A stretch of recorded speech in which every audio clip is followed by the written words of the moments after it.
Hi there, this is John here, and today we're going to do an unboxing video.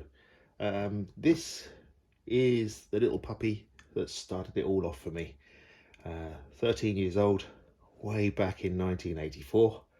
A bunch of friends all were starting to get these Tamiya grade models, and we wanted to race around together in local parks and local race courses, etc.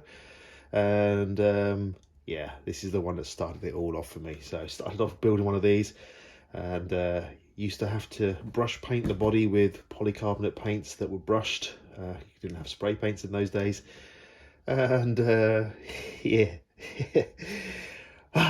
So memory lane, here we come. Let's get this little boy opened. Let's have a look around what you get. And imagine this back in 1984. Excited little boy that I was at 13, excited teenager, going to be running around thrashing these. Just imagine that. Here we go. So this is what you're presented with roughly in 1984. There are some differences. So back in 1984, for example, we didn't have this electronic speed controller.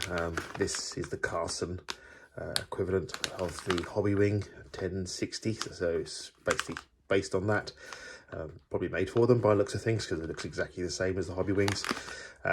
So yeah, didn't have that. You had a mechanical speed controller back in the 80s, but effectively everything else is virtually as I remember it.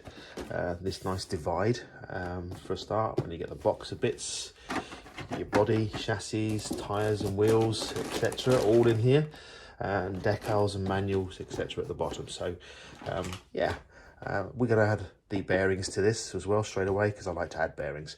So let's get this out so we can have a look.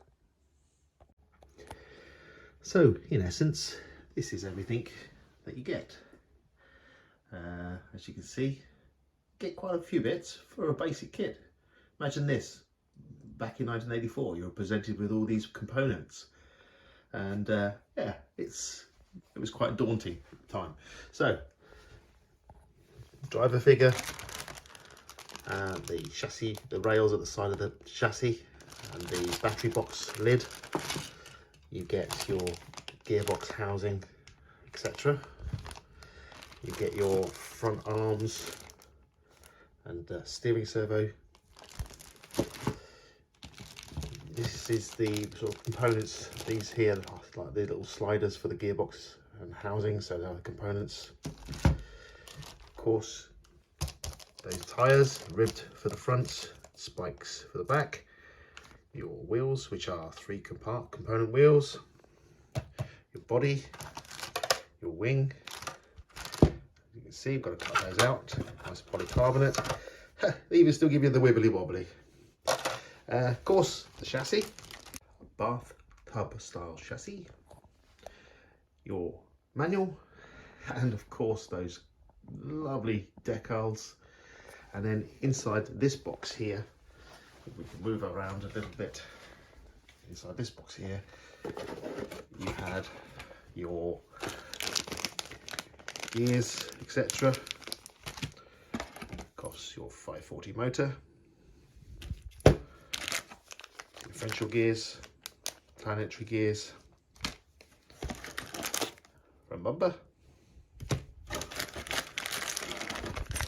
metal parts bag with your components and bits and pieces in, axles on the front, etc. The extras for the rear. So this has oil shocks on the back and springs on the front. Those are obligatory bearings, lovely. As I say, yeah, a little bit of a metal bag there for some metal components, bag D. And of course, oh, excuse my sleeve as I try to dig these out, your other component bags. So bag A, bag of screws, bag B, screws and things, bag C, and of course bag D, which you just seen. So essentially, that is the Hornet. Of course, I've popped servo there ready, and of course the ESC, which would have been a mechanical ESC. So yeah, that's all going to be nicely put together. That's I'm going to do this one a stock colour. This is a classic chassis, so I want that memory of the childhood. I painted it black then. I'm going to paint it black this time round.